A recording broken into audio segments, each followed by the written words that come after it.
You know, Rick, you've got a long history of community engagement, and many of our guests are from California. Most of them are, but a lot from Northern California and whatnot. But maybe we just kind of capture the work you did with LADWP as chair and the police department as head of the police commission. Maybe just give a little snapshot of some of the things that led to this engagement and knowledge of how things work and don't necessarily work in this great city of ours. Be happy to. I'll be brief. I was very fortunate at a very young age. I was asked by Tom Bradley, I was 26 years old, to be a commissioner of the Department of Water and Power. And the way we're set up in Los Angeles, we have different proprietary agencies. One of them is Department of Water and Power. It's the largest public utility in the country. And so at a young age, I went aboard, and then I was asked to stay under Dick Reardon. But I was president for 10 years at Department of Water and Power.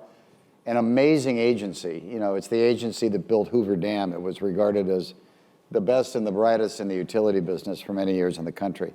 I think, unfortunately, that's changed.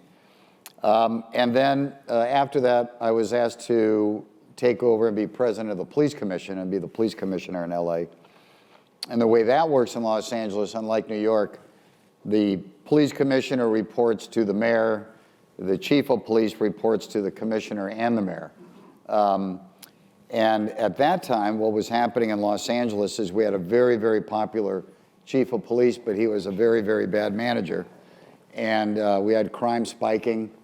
And it was right after the Rodney King beatings here in Los Angeles. And LAPD was actually under a federal consent decree. A judge was running the department.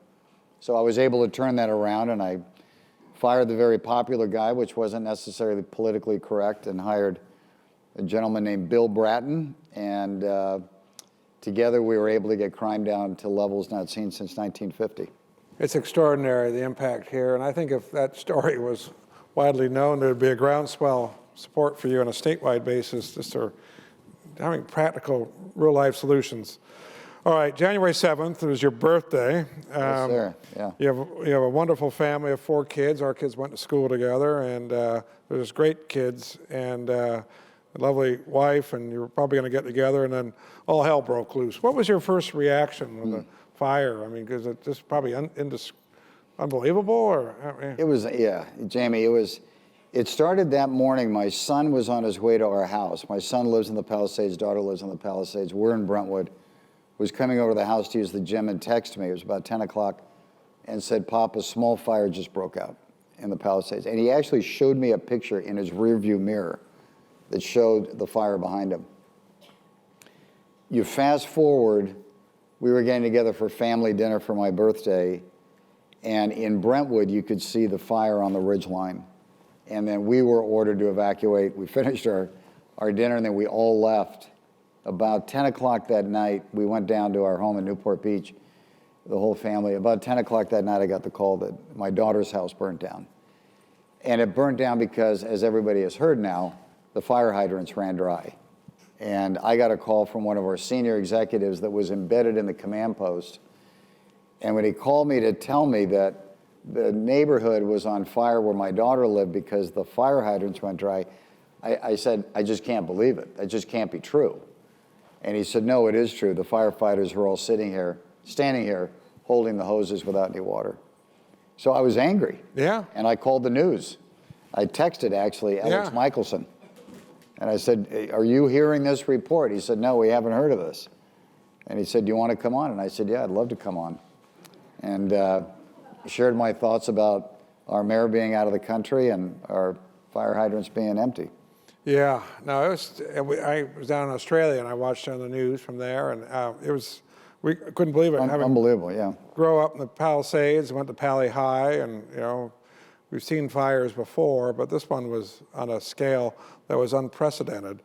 The damage is extraordinary. Every time I go up and see it, see something that I hadn't seen before. It's just it's tough to look at. Yeah, you hear stories of individual, somewhere between heroism and stupidity, of people saving their homes, but it was just over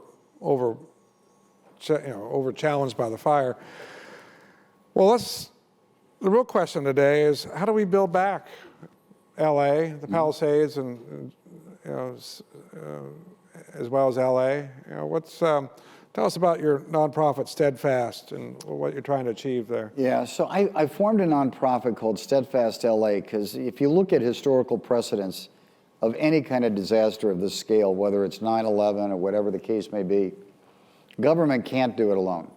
Yeah. You need to have public-private partnerships helping out. Because government is rarely in the business of being innovative and any sense of urgency and solution-oriented. Now, sometimes that happens, but here is my thesis. If you're the leader of the city, if you're the mayor of the city, and you weren't here to prevent the problem, highly unlikely you've got the management skills or capabilities to solve the problem. So there's going to have to be a lot of people weighing in to help the city get this place rebuilt. Now, you got to remember it, between Altadena and the Palisades, for those of you who aren't from the region, that's 2.5 times the size of Manhattan that is scorched. And when you go to the Palisades or Altadena, it looks like it's carpet bombed. There is nothing standing. Schools, churches, synagogues, parks, homes, everything's gone.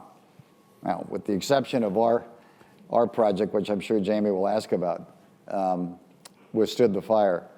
So we put together a group, some of the best and brightest in different industries, from Parsons to Esri, legal, JP Morgan.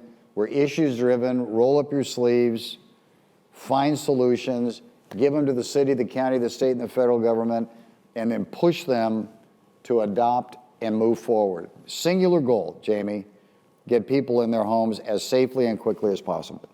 And we're making some good progress. I'm actually very optimistic about the timeline to get rebuilt. Great. What's an example of progress? Yeah. Well, one progress is we got to find solutions for a lot of people that were underinsured, older. Yeah.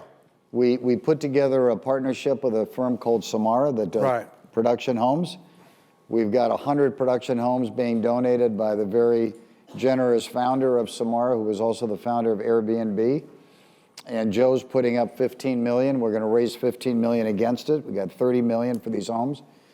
And in Altadena, we're going to have people back in these homes, and they're very, very nice, about 1,000 square feet. Yeah. And they'll be in there in probably about 6 months. There you go. So there you go. How about that? But I got to tell you, I love a challenge. I don't love the fact that this happened. Yeah. But once you get past the heartbreak and the disaster of this, the opportunity to rebuild a community and rebuild the infrastructure for the next 100 years in the 21st century, those communities are going to be remarkable if done right. Yeah. Well, Rick, you're a leader, and there's a number of us leaders, and you wake you up in the middle of the night, you'd figure out what to do. And I think there are a certain number of people who are in power, and it doesn't matter how much time you gave them, they still wouldn't figure it out. I mean, it's just a natural talent. Well, I look at the Palisades, and Caruso has, Rick, I'd say, and Caruso have rebuilt the heart of the Palisades, and that, you were thoughtful. You had, it was, for a lot of reasons it survived. You were prepared for it. You could predict it was going to happen. You were ready, and with foam and firefighters there, and we're lucky to have that there because we can build out from there. That's right. But some people just won't rebuild. I mean, at St. Matthew's, our church survived. I put a new roof on it last summer that was fire resistant. I think that was fortuitous. I put a new roof on because it leaked, not because I wanted a fire resistant roof, but thought, well, we're putting one on, we might as well put a fire resistant one on. But we lost a couple houses there. And my concern has been kind of welfare of the parishioners. We have 500 families, half lost their homes, a third or more are displaced. So it's 85, 90% are displaced. And I see in them this, some have the energy to rebuild, some are older, some are underinsured, some had no insurance, some just were in a house that had been in the family for 50 years, and they're was always a working class community when I went to high school there. It wasn't as wealthy as it is now. Yeah, how do we, not just financially, but kind of, I don't know, spiritually uplift those families that are so down and out, you know, because I've sort of given St. Matthew's everything it needs to rebuild, but it's lacking that. It's kind of like the Wizard of Oz, you know. You get the, you know, the heart and the courage, you know. Yeah. How do we build that? Very generous of you, by the way. Yeah, no, So thank you. But I'm happy to do it, and it's significant. I think you and I are the two big donors of the community. But how do we bring back that other element, that the heart, the courage to build back the type of community that we had, that had the parade, had this community engagement, had the big Boy Scout troops, had the things that made the Palisades special, that caringness for each other. Well, you know, you're spot on. You got to hold true to that, right? Again, for the people that aren't from the region, the Palisades, and I think Altadena to a great degree, same thing. It really was this Norman Rockwell kind of town. You know, people knew each other, kids walked to school. You say hi to strangers on the street, and they don't think you're a Moonie or something. Yeah, no, it was really a remarkable place. I think that spirit will come back. You got to hold it dear, for sure. Yeah. And it's going to be a bit of a challenge. But if enough people come back, and I believe they will, once St. Matthew starts getting rebuilt, Palisades High starts reopening, we're going to make some announcements of some things getting rebuilt also in a couple of weeks. We're going to reopen our project. Yeah. You know, and they're going to start seeing momentum. I think hope does amazing things for people. Yeah. And if we give them hope, then they're going to be inspired to rebuild and come back. And I think we're going to keep that culture up there. It's going to change a bit, there's no doubt. Yeah. It's going to change. So how long do it kind of has that culture back? Is it 3 years? Is it 5 years? Somewhere in that range? Or yeah, I'm optimistic we're going to have a lot of homes starting construction and buildings in a year. Yeah. And I think we're going to have there's big chunks of the Palisades that are still fine. Yeah. So there's people that will be moving back into their homes. But I think within a couple years, there's going to be massive construction, and it's going to be a bit of chaos, but it's going to be good chaos, getting it rebuilt. And I think within a couple years, we'll be back. Yeah. So I think it's a great challenge, and your ability to convene the talent and the capital to take it head on is very admirable. But it leads to the question of, what does Rick Caruso want to do long term? We have other challenges in the state. Is there a way we could use this fire? Mike was showing the insurance as being something that we need to fix in order to get loans for houses to rebuild them. Absolutely. Are there some other statewide issues we should be addressing while we address this issue? Oh, absolutely. We got to fix the insurance problem. Yeah. And we've got a team that's working on that as part of the Steadfast LA, have some experts. It's going to take the federal government, I think, and the state government to get involved to do it. It's not going to happen alone. Listen, we've got to make California more business friendly. Yeah. And so, you start with that, and we've got to encourage insurance companies to be coming back here. The irony is, probably the best place to write an fire insurance policy now is Pacific Palisades and Altadena. Yeah, I mean, next 10 years. What could possibly go wrong? Yeah, for everybody that doesn't know this, there was 40 years of brush in the hills. Yeah. It was rocket fuel. That's what caused the problem. Well, all that brush is gone now. And so, and I think homes are going to be built safer, smarter. Yeah. But we've got to solve that. But we just got to encourage businesses to come back and people to not be moving out of our state or our city, for that matter. Well, you've got some extraordinary properties in the Caruso, the Grove, Americana, Rosewood and Montecito to start with, the Village and the Palisades. But what are your biggest challenges in the state? I mean, you obviously have city, county challenges as well. But what would be the key changes to make it business friendly? Well, listen, Jamie, I think everybody knows this. I'm not unique in this. It's just a very difficult state to do business. Yeah. And I'll give you an example. We built a resort up in Montecito near Santa Barbara, right on the beach. We have a project that we're doing that is adding workforce housing for our employees. So low-income workforce housing. What you need in Santa Barbara. Otherwise, you're driving 45 minutes. Right, like 2 hours to get to work. Yeah. You have to have it. We're doing it with no state funding, no federal funding. It's all of our own funding. The challenge of building that is insane. We're now in front of the Coastal Commission. I Right. think we'll get approved. But the layers of government to get things done, you take a look at that. I was with Mike down in Miami a couple weeks ago, and the mayor of Miami was talking. The most business-friendly attitude. Come Yeah. here, we want you. We'll make it easy for you. Yeah. Everybody I talked to, you talked about Stu living down there, talks about how we've got to bring that attitude here because, as you know, dollars they go in any different direction. Yeah. And people are going to invest where the likelihood of getting your return is higher than being stopped along the way. So is it the acceleration of permitting? It's red tape. Just cut red tape. Yeah. First of all, California Coastal Commission should go away. Yeah. And the jurisdiction of the coast should be given to the local jurisdictions. This whole idea that you've got a group of people in Sacramento that seem to know how to manage the coast along the whole California coastline, to me, is ridiculous. Yeah, that kind So of drops. you just got to cut away. There's too many departments. There's Yeah. too many layers. Yeah, I agree. I totally agree. And we've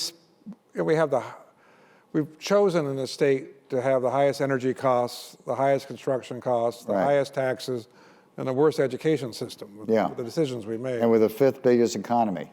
Yeah, the world's 5th biggest economy.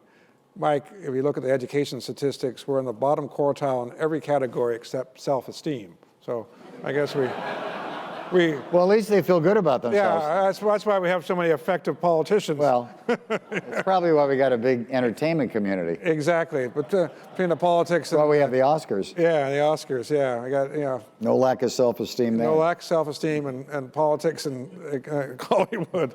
All right, who else can we beat up on? We're giving Karen Bass a free pass. There's nothing we can say about her that would be any worse than her performance would show.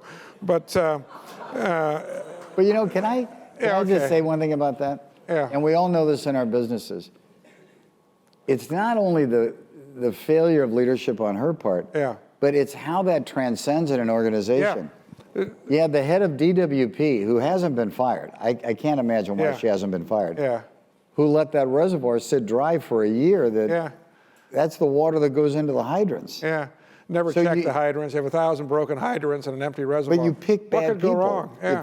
If you're not capable as a leader, you're just going to choose other people that are incapable. Yeah. So that's what we got to. That's what we got to flip around. I think. Yeah. I think people are at that point that they're not going to tolerate incompetence. How do you bring accountability in? I mean, I remember, we've known each other for decades, and we'd be with our children, you'd be with your kids, talking about values and accountability, but how do you bring that into government? I think it's through the election process. Yeah. Everybody's got to vote. It sounds so silly and easy, but the level of apathy, at least in LA City, the turnout is so low. Yeah. And so we've got to figure out how to get people to turn out and exercise their vote. If you had to run for office, would you go governor or mayor? It's a good question. What do Yeah. you think? I don't know. Maybe we should take a poll. Why don't we both run for governor? Okay. And it would be, We could trade 6 months on, 6 months well, off. no, we could just be nice to each other and confuse everybody in the campaign. Yeah. Hey, Rick, that's a great idea. Yeah. I wish I'd thought I of like that. that. I like your idea. A debate? Yeah, I mean, imagine a debate. Gosh, Rick. All right, can I write that one down? You're the smartest guy I know. Yeah. Yeah, and good looking and well dressed. I mean, shit, he's out of Central Casting, and I'd just be your foil. Hey, that's great, I don't know. I mean, wife. I think our wives would kill us if we did that. But but anyway, you're destined to take the mantle, and we're all going to be there for you, Rick. So let's give Rick a big hand for everything he's done. Thank you. Thank you. Yeah. But if you want to run against each other, Mike wasn't applauding. Mike wasn't. Yeah. Well, I'll have to talk to Mike. Yeah, I had a little health issue last year, and only 2/3 of my investors wished me well. So you just go. You can't get everybody. You can't get everybody, no matter what it is. All right, Rick, I've always admired your philanthropy, and we have a lot of shared values. But where does that come from? And are you focused on immediate relief or investing in a better future, or both? And how do you balance it? You know, Tina and I are very focused on families, especially children that are at or below the poverty line. Yeah. That are living in LA. There's some amazing organizations doing incredible things. And one of them is called Operation Progress, which takes a LAPD officer, uses an LAPD officer as a mentor for kids that are growing up in the housing projects. And these are families that are under the poverty level, very few options. And we take them third grade all the way through college. And we have kids now in MIT, Columbia, Harvard, USC, UCLA. It's just amazing that you give them the resources. Yeah. But we do it through the Catholic school system because especially in South LA, Watts, Yeah. the public schools are so bad that we just can't work with them. I wish it was different. But the Catholic schools are very dedicated to this. So they've been a great partner, and we're very proud of that. And then we also support an organization called Part of Los Niños. Yeah. It has a campus right in the middle of Skid Row, and it's for children that are 6 months to 5 years old. And these are working poor families that drop their kids off. And it's literally in the middle of the sea of inhumanity. And right there is this beautiful school that gives these kids an opportunity. So that's our focus, the healthcare and education for kids that are at the poverty level. Okay. Well, we'll ask one last question, then we're going to take some Q&A from the audience for this today. So in the Palisades, you know, we're supporting a lot of different causes, but you know, in terms of first responders, who struck you as like they're having? I remember the was it World Kitchen was up and running right away in the Ralph's parking lot, feeding first responders and others. Obviously, LAFD have given a big gift there. We have hats for everybody later in the day from the fire department because I guess we gave them too much money or something. But which on the ground organizations really impressed you in the fire response? Or you saw? God, Jamie, there were so many of them. Yeah. There were so many. I mean, the goodness of people just shone through. Yeah. Really, it was incredible at every level. Altadena, Pasadena, Palisades. I mean, even our church was giving away. We were at St. Monica's, right around the corner here. Was giving away $1,000 gift cards to families that were impacted. You got, which I know you know this. The amount of people that had jobs that are literally gone. Gone. Gardeners, housekeepers, pool, just gone. No safety net. Nothing. And so I was really proud of our church. They gave away about $1 million. Did they really? Wow. I was really proud of them for doing that. Came through the Archdiocese, so that was great. Wow. And that's who we got to really go out and protect right now. We really got to get out and protect that. All right. So we've got lights are on us. Tony, can we have a couple microphones right at the front? Any questions? Mike Milken, you want to ask a question? All right. Uh-oh. It's going to be a tough question now. So, Rick, it's hard to get permission to even drive to see your house if it's been burned today. And I haven't seen any dirt move. Why are you so optimistic that something's going to happen in a year or so? I'm optimistic, Mike, because Altadena is actually ahead of us. They are cleaning up Altadena because the county, particularly because of Catherine Barger, the supervisor, was on her game and filed with the federal government quickly. LA City did not. I think the cleanup is starting this week. So Altadena, they've told me that they're going to be cleaned up by January 8th, 1 year after the fire. Wow. And we're going to start moving in neighborhoods. I mean, we're going to start moving in some of these homes, they said, in about 6 months. So I think once we get Army Corps of Engineers, I think it will move fairly quickly. The governor, I believe, at the beginning of the fires was in Sacramento raising money to fight against the administration's policies on that day. Hard to believe that we're going to succeed without federal help. How do you see the interaction between city, state, and federal? Well, it's a good question. I've talked to the governor. He was by my office last week, and he realizes he needs to mend the fence with Trump for the good of the state, and he said he's doing that. I know he put in a request for $40 billion. I think there's... You got some advice from Zelensky, I heard. Yeah, right, yeah. Yeah. That's a good line. I'm full of them, don't worry. Yeah. We're just getting going. I think we're going to get federal aid. I think we're going to get federal aid. Yeah. There was a gentleman back there that, yeah. You can't turn your back on California. Trump can't even turn his back on California. Please, go ahead. Gents, thank you for your perspective today, and thank you for your service, Rick. I've looked up to you, all three of you guys, Michael, as well. As I've gotten older in the States, I think what I've noticed is, unfortunately, a lot of the older, wiser people that I used to admire when I was kids, I realized they're actually just stupid kids that get old. And so with that, I noticed that there might be a deficit in parenting in this country. And I think that's similar to, Rick, what you said in terms of getting people to go out and vote one by one, make a difference and impact. That may start with the parents educating their kids and raising good kids so that they take leadership as well. How do we build back that deficit in parenting so that we just have a young generation of folks? That's a tough one. Listen, that's a personal thing. I don't know. Again, I run very optimistic. I was with a group of people last night, everybody in their 40s, tech CEOs, founders, incredibly dedicated to the city and state, that have really now focused on the needs, and they're raising great families. I think there's a quiet majority out there of really good people that really care, and I think the fire literally woke people up. Galvanized that. Yeah, that. And so I think you're going to see a lot of change in this state. Sorry. At least that's my hope. Yeah, Rick, we have a number of people here who've been maybe lost their home in the Palisades or elsewhere, or been displaced. Is anyone from that community wants to ask Rick a question? I'm sorry you lost your home. Sorry.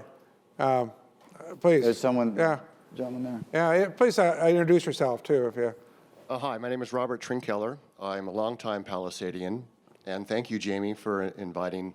I'm living here at the Fairmont, so thank you. Well, you got an In-N-Out burger tomorrow, and Bluestone Lane coffee, and an ice cream, and a chance to meet Rick Caruso. Yeah, isn't that great? Rick, I voted for you. I so hard. I campaigned for you so hard. Thank you. Unfortunately, didn't work out. I live in Marquez Knolls area. I stayed when the fire broke out because I knew there was going to be a fire at some point, and I wanted to protect my home and my neighbors.